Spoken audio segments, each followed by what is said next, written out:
tọ̀ ẹ dẹ́kun bàbá wa Kaftan ìgbà tẹ́ ń bọ̀ kúlẹ̀ tẹ̀ káwọn ará nílé iṣẹ́ yín wá Kaftan TV àwọn dà ẹjọ́ máa gbé yín láì ọlọ́run nípa ti ẹjẹ́ yín rírà mí lálẹ́ o eléyìí ikú ni ẹlòmíì èèyàn ń sórí rẹ̀ wọ́n ń sápamọ́ ògbó rẹ̀ wọ́ mi nù ẹ ní Allahu Akbar bàbá wa Alhaji wa Ọlámídé wàláhì ọ̀kẹ́rẹ́ làjọ ń jẹ́ mo fi Kùránì múra àdáwò tọ́lọ́ fi ṣe mítà àfijọ́ náà ni pé èmi dúdú ẹ̀yìn pupa gbogbo ọmọ tí mo dá sí ògbé yáyà ẹ ní Allahu Akbar àkọ́kọ́ ẹ fẹ́ lọ kí Alhaji àsọwọ́ tí àsọ́nà kan lè yẹn ọyẹ lọ lẹ́ẹ̀kan náà orí báyìí gbà ní oní èsè yẹn ayé òní gbóhùn rẹ ìwọ́rọ̀ mi ti ń débìlà kiri owó orí ẹ̀yìn ọmọ ẹ̀rọ ọlọ́run ayé fẹ́ pa á ti ọyà lọ sí adé fúnra rẹ̀ ẹ ní Allahu Akbar owó méjì lọ yẹn ká gbà lọ́wọ́ yín àmọ́ ọlá Khalifa máa ń sọ di ẹyọ kan mo fi ọlọ́run tó dá yín mo fi bẹ̀ yín mo fa nẹ́bì mo fi bẹ̀ yín mo fi Jesus Christ mo fi bẹ̀ yín ṣe fẹ́ràn Jésù gan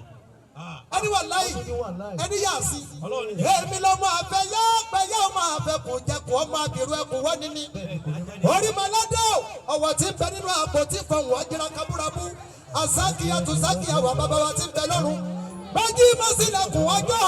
bájí mọ́sílẹ̀kùn ọlọ́jọ́ òní o ìbàṣẹ́wọ́ ọlọ́gbọ́n mi lọ́ra mi níṣẹ́ lọ́jọ́ akúnlẹ̀yìn mi òróró dàlẹ́ mi lórí àdàbọ̀ ọ̀run sọ̀kalẹ̀ ẹ̀wẹ̀sì àwọn akéde tí ń rìn ní Síónì tí wọ́n ń wí pé mímọ́ mímọ́ mímọ́ sí ọba Síónì Àtàbàtúbú ológun ẹ̀rí gbọ̀wọ̀ ìjàlọ́lá ó bẹ nílé ní àmọ́lòdé ọ̀wàrà òjò tí mo nílé ìmọ̀lẹ́rù aláṣẹ tó lè ṣẹ́ gbogbo ayé alágbọ̀n tó lè gbọ́ gbogbo ènìyàn. Dẹ́kun wọ́n tó ń gbé Kaftan aláwọ̀ nípa tiẹ̀ jẹ́ o mẹ́rin ìyá mi nígbà tí wọ́n bá dẹ èdè. Kámẹ́rámánù mi ìyá wèrè ìgbà tí ìtọ́ yóò tó á fi ìtọ́ sí ilé ẹnu. Sẹ́ẹ̀tì ìyá báyìí ẹ̀ ṣeun. Àwa ń kọ́ ẹdídí wa. Ẹ̀yin ọmọ ẹ̀yin ẹ dúró lẹ́yìn.